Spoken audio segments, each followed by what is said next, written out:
بسم اللہ الرحمن الرحیم۔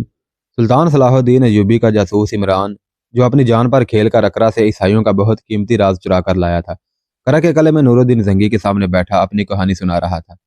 زنگی اسے ایسی نظروں سے دیکھ رہا تھا جیسے اس ہوبرو جوان کو دل میں بٹھا لینا چاہتا ہو۔ اس نے اٹھ کر بے تابی سے عمران کو سینے سے لگا لیا اور اس کے دونوں گال چوم کر پیچھے ہٹ گیا۔ اس نے اپنی تلوار نیام سے نکالی اور پھر نیام میں ڈال کر نیام کو چوما۔ اسے دونوں ہاتھ پر رکھ کر عمران سے کہا، اس وقت جب صلیب ایک خوفناک گدھ کی طرح چاند ستارے پر منڈلا رہی ہے، ایک مسلمان اپنے مسلمان بھائی کو تلوار سے بڑھ کر اور کوئی تحفہ نہیں دے سکتا۔ تم بغداد، دمشق یا کہیں بھی کہو، میں تمہیں ایک محل دے سکتا ہوں۔ تم نے جو کارنامہ کر دکھایا ہے اس کے صلے میں تم دولت کے انبار کے حقدار ہو، لیکن میرے عزیز دوست، میں تمہارے لیے محل کھڑا نہیں کروں گا، تمہیں دولت کی شکل میں صلہ نہیں دوں گا، کیونکہ یہی وہ چیزیں ہیں جنہوں نے مسلمانوں کو اندھا اور اپاہج کر دیا ہے۔ یہ قبول کرو میری تلوار، اور یاد رکھو اس تلوار نے بڑے بڑے جابر صلیبیوں کا خون پیا ہے۔ اس تلوار نے بہت سے قلعوں پر اسلام کا جھنڈا لہرایا ہے، اور یہ تلوار اسلام کی پاسبان ہے۔ عمران نور الدین زنگی کے آگے دو زانوں بیٹھ گیا اور اس کے ہاتھوں سے تلوار لے کر چومی، آنکھوں سے لگائی اور کمر سے باندھ لی۔ وہ کچھ کہہ نہ سکا، اس پر رکت طاری ہو گئی تھی اور اس کی آنکھوں میں آنسو آ گئے تھے۔ اور اپنی قدر و قیمت جان لو میرے دوست، زنگی نے کہا، ایک جاسوس دشمن کے لشکر کو شکست دے سکتا ہے، اور ایک غدار اپنی پوری قوم کو شکست کی ذلت میں ڈال سکتا ہے۔ تم نے دشمن کو شکست دے دی ہے، تم جو خبر لائے ہو یہ دشمن کی شکست کی خبر ہے۔ صلیبی انشاءاللہ مصر اور فلسطین کے ساحل سے آگے نہیں آ سکیں گے، اور ان کا بحری بیڑا واپس نہیں جا سکے گا۔ یہ تمہاری فتح ہوگی اور اس کا صلہ تمہیں خدا دے گا۔ مجھے قاہرہ کے لیے جلدی روانہ ہو جانا چاہیے، عمران نے کہا، دن تھوڑے رہ گئے ہیں، امیر مصر کو بہت دن پہلے اطلاع جانی چاہیے، تم ابھی روانہ ہو جاؤ۔ نور الدین زنگی نے کہا، میں تمہیں بڑی اچھی نسل کا گھوڑا دے رہا ہوں۔ اس نے عمران کو قاہرہ تک کا وہ راستہ بتا دیا جس پر کئی چوکیاں تھیں، ان پر قاصدوں کے گھوڑے بدلنے کا انتظام تھا۔ اور صلاح الدین ایوبی سے پہلی بات یہ کہنا کہ رحیم اور رضا کے خاندانوں کو اپنے خاندان میں جذب کر لو، ان کے خاندانوں کی کفالت کا انتظام بیت المال سے کرو۔ اس نے عمران سے پوچھا، تم صرف جاسوسی کر سکتے ہو یا جنگ کو بھی سمجھ سکتے ہو؟ کچھ سوجھ بوجھ رکھتا ہوں، عمران نے جواب دیا۔ آپ حکم دیں۔ پیغام لکھنے کا وقت نہیں، زنگی نے کہا، صلاح الدین ایوبی سے کہہ دینا کہ مجھے کرک تمہارے حوالے کر کے بغداد جلدی واپس جانا تھا۔ اطلاع مل رہی ہیں کہ ان علاقوں میں صلیبیوں کی تحریب کاری بڑھتی جا رہی ہے اور ہمارے چھوٹے چھوٹے حکمران ان کے ہاتھوں میں کھیل رہے ہیں، لیکن اس تازہ خبر نے مجھے رکنے پر مجبور کر دیا ہے۔ 4-5 سال پہلے تم نے بحیرہ روم میں صلیبیوں کا بیڑا غرق کیا تھا، وہ تمہارے پھندے میں آ گئے تھے، اب وہ محتاط ہو کر آئیں گے، اسی لیے انہوں نے سکندریہ کے شمالی ساحل کو منتخب کیا ہے۔ اگر تم ان سے سمندر میں براہ راست ٹکر لینے کا فیصلہ کرو تو یہ تمہاری غلطی ہوگی۔ تمہارے پاس صلیبیوں جتنی بحری طاقت نہیں ہے، ان کے جہاز بڑے ہیں اور ہر جہاز میں بادبانوں کے علاوہ بے شمار چپو ہیں۔ چپو چلانے کے لیے ان کے پاس غلاموں کی بے انداز تعداد ہے، تم اتنی تعداد سے محروم ہو۔ تمہارے جہازوں کے چپو چلانے والے ملاح ہیں اور سپاہی بھی، سمندری جنگ میں وہ دونوں کام نہیں کر سکیں گے۔ صلیبیوں کو ساحل پر آنے دو، سکندریہ کو بحری لوگوں کا خطرہ ہوگا، آتشین گولے شہر کو آگ لگا دیں گے، اس کا کوئی انتظام کر لینا۔ اگر دشمن نے اسی انداز سے حملہ کیا جیسا کہ عمران خبر لایا ہے تو میں دشمن کے پہلو پر ہوں گا، یہ اس کا بایاں پہلو ہوگا، تم دائیں پہلو کو سنبھالو گے، اور تمہارے ذمے ایک کام یہ ہوگا کہ صلیبیوں کا کوئی جہاز واپس نہ جائے، آگ لگا دینا۔ اگر تمہارے پاس سمندری چھاپہ مار ہوں تو تم جانتے ہو کہ ان سے کیا کام لیا جا سکتا ہے۔ یہ کہنے کی ضرورت نہیں کہ سوڈان کی طرف سے چوکنا رہنا، وہ سرحد حالی نہ رہے۔ مجھے احساس ہے کہ تمہارے پاس فوج کم ہے، میں یہ کمی پوری کرنے کی کوشش کروں گا۔ سب سے بڑی ضرورت رازداری کی ہے، رازداری کی خاطر میں پیغام تحریری نہیں بھیج رہا، فتح کی صورت میں کرک فوج کے حوالے کر کے بغداد چلا جاؤں گا۔ یہ پیغام ذہن نشین کر کے عمران قاہرہ روانہ ہو گیا۔ جب علی بن سفیان نے صلاح الدین ایوبی کو اطلاع دی کہ اکرا میں ایک جاسوس شہید ہو گیا ہے اور دوسرا پکڑا گیا ہے اور ان کا کمانڈر عمران واپس آ گیا ہے، تو یہ جان لینے کے باوجود کہ عمران بڑا ہی قیمتی راز لایا ہے، سلطان ایوبی بجھ سا گیا۔ اس نے علی بن سفیان کے ساتھ چند ایک باتیں کر کے عمران کو اندر بلایا اور اٹھ کر اسے گلے لگا لیا۔ پھر کہا، پہلے مجھے یہ بتاؤ کہ تمہارا ایک ساتھی شہید کس طرح ہوا اور دوسرا پکڑا کس طرح گیا ہے۔ عمران نے پوری تفصیل سے ساری کہانی بیان کر دی، اور جب اس نے وہ راز بیان کیا جو وہ اکرا سے لایا تھا تو سلطان ایوبی کی آنکھیں چمک اٹھیں۔ عمران نے یہ بھی بتایا کہ وہ نور الدین زنگی کو اطلاع دے آیا ہے۔ اس نے سلطان ایوبی کو زنگی کا پیغام سنایا اس سے سلطان ایوبی کا بہت سا وقت بچ گیا تھا۔ اس نے پہلا کام یہ کیا کہ رحیم اور رضا کے خاندانوں کے لیے وظیفہ مقرر کیا اور ان خاندانوں کے متعلق معلومات پیش کرنے کا کہا تاکہ اس کے مطابق ان کی مزید مدد کی جائے۔ اس کے بعد اس نے عمران سے بہت سی باتیں پوچھی۔ عمران نے بتایا کہ صلیبیوں کا بحری بیڑا 4-5 سال پہلے کی نسبت زیادہ ہوگا۔ حملہ 1 ماہ کے اندر اندر ہوگا۔ یورپ سے تازہ دم فوج لائی جائے گی۔ سکندریہ کے شمال میں اترنے والی فوج سکندریہ پر قبضہ کر کے اسے اڈا اور رستگاہ بنائے گی اور شمال کی طرف سے مصر پر حملہ آور ہوگی۔ عمران کے کہنے کے مطابق صلیبیوں کی یہ توقع ہے کہ وہ سلطان ایوبی کو بے خبری میں جا لیں گے اور نور الدین زنگی اسے مدد اور کمک نہیں دے سکے گا، کیونکہ راستے میں صلیبیوں کی بیت المقدس والی فوج حائل ہوگی۔ یہ ایسا طوفان تھا جو بے خبری میں آ جاتا تو مصر پر صلیبیوں کا قبضہ یقینی تھا۔ سلطان ایوبی نے اسی وقت اپنے تمام سینئر کمانڈروں کو بلا لیا۔ علی بن سفیان کو اس نے یہ ہدایت دی کہ وہ دشمن کے جاسوسوں کے خلاف اپنی سرگرمیاں اور تیز کر دے تاکہ اپنی فوجوں کی نقل و حرکت کے متعلق کوئی خبر باہر نہ جا سکے۔ سکندریہ کے متعلق اس نے خصوصی ہدایات دی۔ برطانیہ ابھی اس جنگ میں شریک نہیں ہونا چاہتا تھا۔